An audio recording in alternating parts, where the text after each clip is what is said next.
Magandang araw po sa inyong lahat mga kababayan at welcome back dito po sa ating munting channel Pinas News Review, kung saan nare-reviewin po natin ang mga mahalagang balita dito sa Pilipinas. Mga simpleng komento sa mga issue dito sa Pinas. At eto nga mga kababayan, just now, grabe to, walang nagawa ang PNP, Torre Marbella Abalos sa matinding utos ng Korte ng Davao. Nako. Yan mga kababayan ang ating alamin at bibigyan ng komento. Mula po ito kay Banat News Updates. Nasa description po ang full video link ng video nito. Subscribe na po kayo. At kung bago ka pa lang at di pa po napag-subscribe sa ating munting channel, please don't forget to subscribe. At i-click na rin po ang bell notification para updated po kayo sa lahat ng ina-uploads nating reaction video. Yan mga kababayan, at eto na nga, no? Bago po natin muling pakinggan at panoorin ang video ito, no? At bigyan natin ng reaction. Ito mga kababayan, i-share ko lang po sa inyo kasi nagkainitan yan. Nagkainitan po si kabayan Noli De Castro at ang abogado po ni Kibuloy. Nagkasagutan po mga kababayan at bibigyan po natin ng matinding reaction yan, ha? Kasi parang na high blood. Na high blood po si Noli De Castro, ha? Dito kay Kibuloy, hindi natin alam kung bakit, pero dapat, 'di ba, pag isa kang journalist, mga kabayan, hindi naman siya vice president ngayon, 'di ba? O pag isa ka pong journalist, dapat you are a neutral. Tayo mga vloggers, hindi naman tayo neutral kasi may pagkabias talaga tayo, 'di ba? Excuse me po, ha? Ay si Mike Enriquez pala 'yon. Si Noli De Castro po ito, ha? Oh.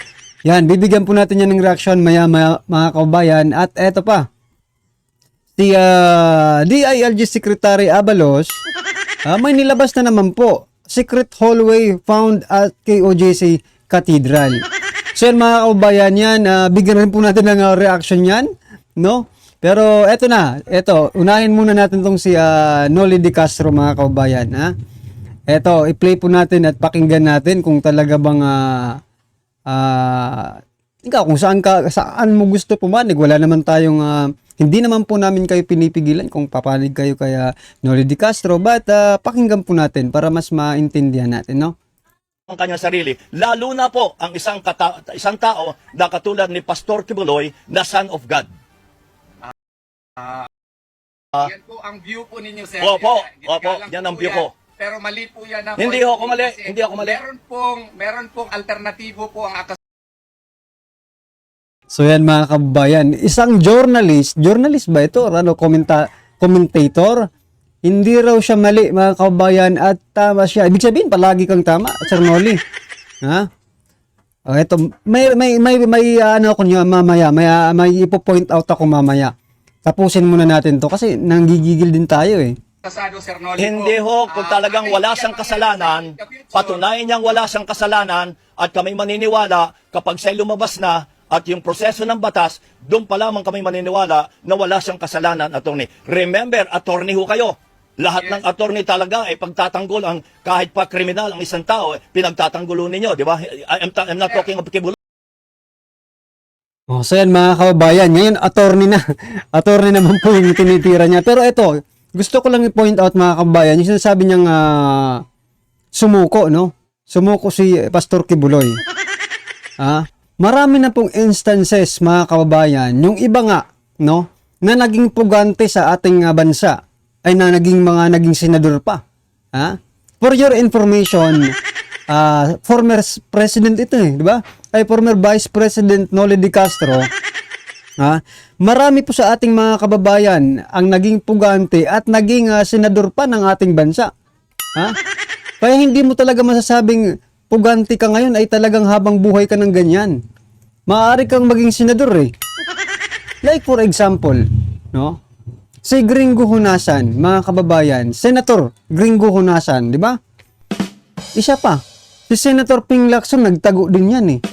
Hinanap ng batas. O, di ba? Mga naging senador, mga karubi natin. Ano lang po ang napapansin ko ngayon sa administrasyong ito? Marami po ang nagiging pugante, no? Agad-agad, no? Sino po? For example na lang, Bakit kaya si General Bantag, isang law enforcement 'yan. Bakit nagtago? Oh, 'di ba? Isa pa si Congressman Teves, mga karibo natin. 'Di ba? At ngayon si Pastor Apollo Kibuloy. Magtataka ka, bakit ganito? 'Di ba? Bakit ganito ang nangyayari sa ating bansa? Tapos sasabihin ni Kabayan Noli de Castro, ilabas mo, 'di ba? Para maniwala kami. No? Bakit noong panahon nila Gringo Hunasan at Ping Lacson hindi mo 'yan sinabi? 'Di ba? I think buhay ka rin naman noon, ha. Buhay ka na noon kasi newscaster ka na yata noon, 'di ba? Bakit hindi mo 'yan sinabi sa kanila na sumuko na kayo? Bakit naging senador pa sila ng bansa natin? 'Di ba? Yan ang kalokohan na sinasabi ni Noli de Castro. Pero kayong mga attorney, ganyan ang asal ninyo. Patunayan ninyo, palabasin niyo sa salungga at kayong mag-file. Ha? Ay kahit tumatawa kayo, kahit attorney kayo, pero kami pangkaraniwang tao, ang alam namin ang taong may kaso ay dapat lumabas at ipagtanggol ang kanyang sarili. Lalo na po ang isang tao. Ayan mga kabayan, hindi po lahat, ha? Gaya nga po nung sabi ko kanina, hindi po lahat hinaharap. Yung iba kailangan muna magtago para maging senador, di ba? Oo. May history na po tayo diyan. Kanoli. At mga naging senador nga gaya ng sabi ko, di ba? O hindi po lahat na may kaso ay kailangan yung iba kailangan magtago, di ba? Naiinis lang sila siguro mga kami kasi naiinis lang siguro sila kasi hindi pa nila mahanap-hanap si Pastor Apollo Kibuloy diyan po sa Kingdom of Jesus Christ compound, no? O ngayon, eto na naman. Authorities have discovered 9 hours ago from JMA News, mga kabayan. Ito pong sinasabi, no? Authorities have discovered secret hallways inside the Cathedral of the Kingdom of Jesus Christ in Davao City. As they continue to look for its leader, Pastor Apollo Kibuloy, who is facing criminal charges, mga kabayan. Charges. Ang point ko lang dito, mga karibo natin, bakit balita, si DILG Secretary Abalos, bakit balita siya ng balita, no? Na mga kung ano dyan sa Kingdom of Jesus Christ, di ba? Anong gusto niyong palabasin? May secret hallway. Nandiyan ba si Kibuloy? Wala. Anong gusto niyong palabasin na may secret hallway? Diba? Anong gusto niyong isipin ng taong bayan? Kung may secret hallway man dyan.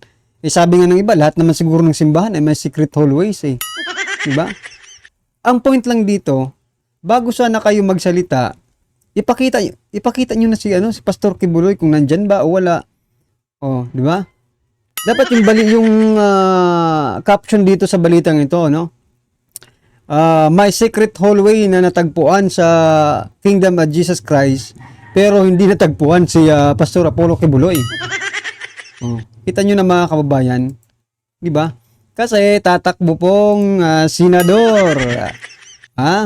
Akala nyo ba magandang impact itong nangyayari dyan sa Davao City kung ikaw ay tumatakbong pagka-senador? Well, anyway, wala rin naman tayong magagawa kung mananalo sila, di ba? Kasi may investigasyon nga di ba sa COMELEC, si Kong Marcoleta. So posibleng mangyari ang lahat, di ba? Posibleng mangyari ang lahat. Yun nga lang, parang sa part ng taong bayan ay hindi katanggap-tanggap, mga karibo natin, di ba? So ito na, sama-sama at sabay-sabay po natin pakinggan. Panoorin at bigyan ng komento ang video ito. Ito na po.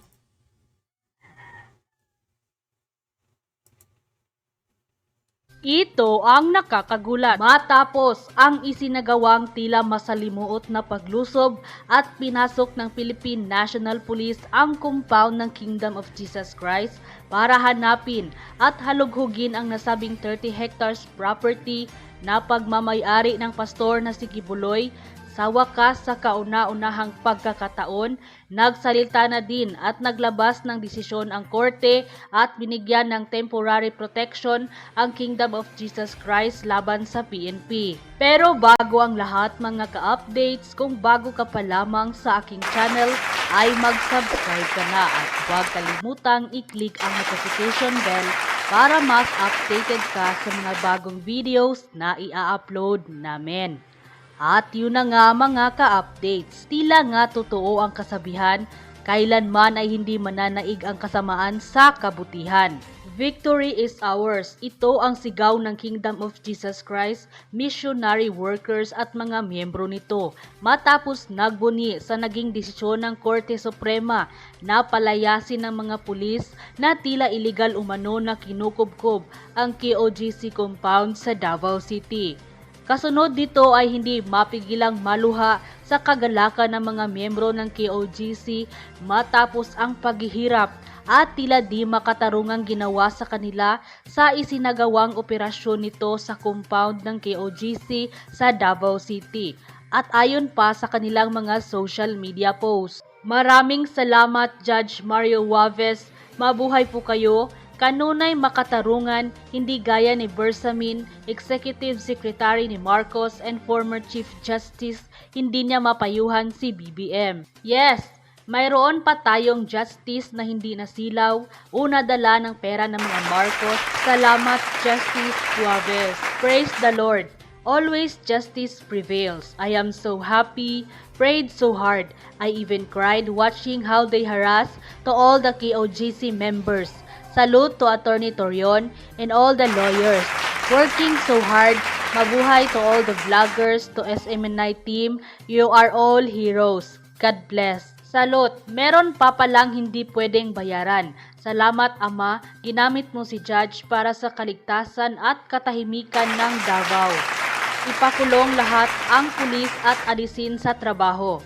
Unquote. At ito na nga mga ka-updates, narito naman ang paliwanag ng Legal Counsel ng Kingdom of Jesus Christ na si Attorney Israelito Torion sa buong detalye. Panoorin ang full video. Nagmamando ang korte right now na lumayas na at umalis sa iligal na pag-ocupa ng Compound of Jesus Christ ang lahat ng mga pulis at itigil na ang kanilang ginagawang pagpigil sa worship and operations ng isang pribado at reliyosong compound. Mabuhay ang katarungan sa bansang Pilipinas. Meron po tayong breaking news mga kababayan. Pakinggan po natin ito. Good afternoon, Attorney. Yes, sir. Ngayon lang po talaga, around 6 minutes ago, 2:02 p.m., meron pong inisyu ang Regional Trial Court Branch 15 na temporary protection order po. Wow. Ito po yung petition natin noong July 1, 2024. Grinan po niya na ang temporary protection order. Iba ito sa pinail ko kanina na certiorari and prohibition, Yes. okay? And granted po itong ating temporary protection order, no? Sa atin ng korte, hence this court under the current situation, no, sees the urgency to direct the PNP 11 to immediately cease and desist from any act or commission that threatens the life, liberty, or security as well as the properties of the petitioners. The PNP 11 is hereby ordered to remove all forms of barricades, barriers, or blockades to bar the access to and from the subject compound and hinder the petitioner's religious, academic, proprietary rights and the pursuit thereof by its officers and members within and surrounding the premises. The Office of the Clerk of Court, Regional Trial Court 11 is directed to immediately serve this order to any senior PNP 11 commanding officers present with premises of KOJC and GMA CFI compound and at the regional office. So ordered. So immediately executory po ito, ka-Eric. Yes, sir. Alhamdulillah. Praise God. Alhamdulillah. Praise God. Oo. So sana implemented ito kaagad kasi immediately executory po ito. So yan mga kababayan, yan, in-order nga po ng korte yung temporary protection order dyan sa KOJC. Pero naglabas din po sila ng ano yung tinatawag nun, supplemental and clarificatory order, no? Na magkaiba. yung or patuloy pa rin yung arrest warrant, no? Nagagawin ng PNP. Kaya nandun pa rin sila hanggang ngayon, mga kababayan, ha? Kaya nga may mga balita pa rin tayong panay, no? Panay po ang paghahalughog ng mga kapulisan, no? At pagpapapress con itong si DILG Secretary Abalos. Dahil po doon sa order ng korte na ipagpatuloy pa rin, no? Na magkaiba di umano itong TPO at saka yung arrest warrant doon po kay Pastor Apollo Kibuloy. So continue po sila pero makakagalaw na po, no? Yung mga tao dyan sa Kingdom of Jesus Christ. Yan mga kababayan, ano pang po ang inyong opinion, reaction patungkol po sa video ito?